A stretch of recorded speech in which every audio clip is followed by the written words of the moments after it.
Now speaking of baseboard, let's talk about that for a minute. This one here had quarter round trim on it because years ago they installed this floor tile and then they installed a baseboard over it. Any gaps, they used that quarter round in this room and they went around the whole entire room.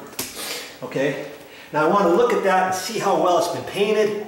It looks like it's not too bad. I mean, if you wanted to repaint all your baseboard, now's the chance to do it. Okay, but here we can clean it all off. It looks like it's been painted all the way. But look at this. We get the light resituated here for the hallway. Now see this hallway base? You see down there? It's been painted before, hasn't it? The paint stopped right there. Because when this carpet was in, this baseboard was a different color. Then somebody decided to paint the walls, and the walls are nice white, and they came down, they painted as close to the carpet as possible. You see right here where it goes around the jamb? Right like that. And it's like that all the way around this room. You see right there where that joint is? And it just happens to be this area here. I happen to look in here, and this baseboard has been painted all the way down. And so this baseboard's going to be okay. But I'm going to hope to find the paint that was recently painted in this hallway and repaint the bottom of that, because that would be really difficult to do that after the floor was stained and sealed. You see that? So that's something I know that's going to have to be done.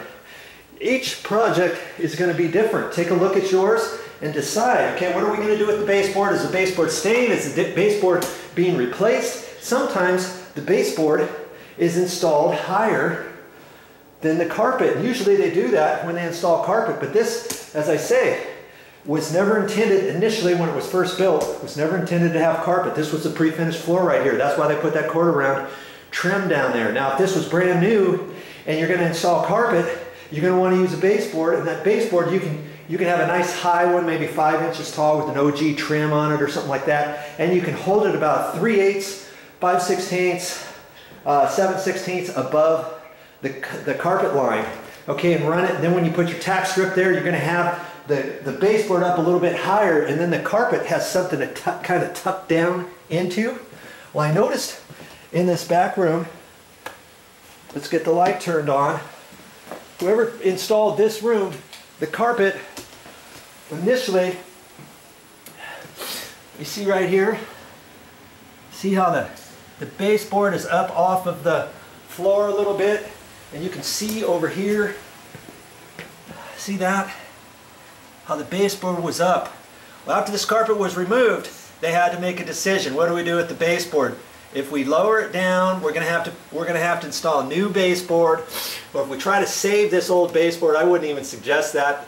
You'd have to clean off the top of it. You'd have to be real careful with it. Once you move it down, you're going to have a 1/4 inch to 3/8 gap up at the top. You're going to have a ridge there. You're going to try to patch it and then prime it, paint it, finish it, all the same color as your wall, or recut all that stuff in, what have you. What they decided to do here is they just decided to leave the base alone. You see that? And it's all the same. And so I think that would be fine. If you end up doing something like that, you do a concrete on your subfloor, your stain and sealer. Doesn't that look cool? You pick up all kinds of different things off of your concrete subfloor. That's just what you get, see? So lots of things to think about when you get ready for your next step. Think about your baseboard, take a look at your existing conditions, and say, hey, what would Joe do? Think about it, and you know what? There's always 2 or 3 different ways to do things. It's all up to you.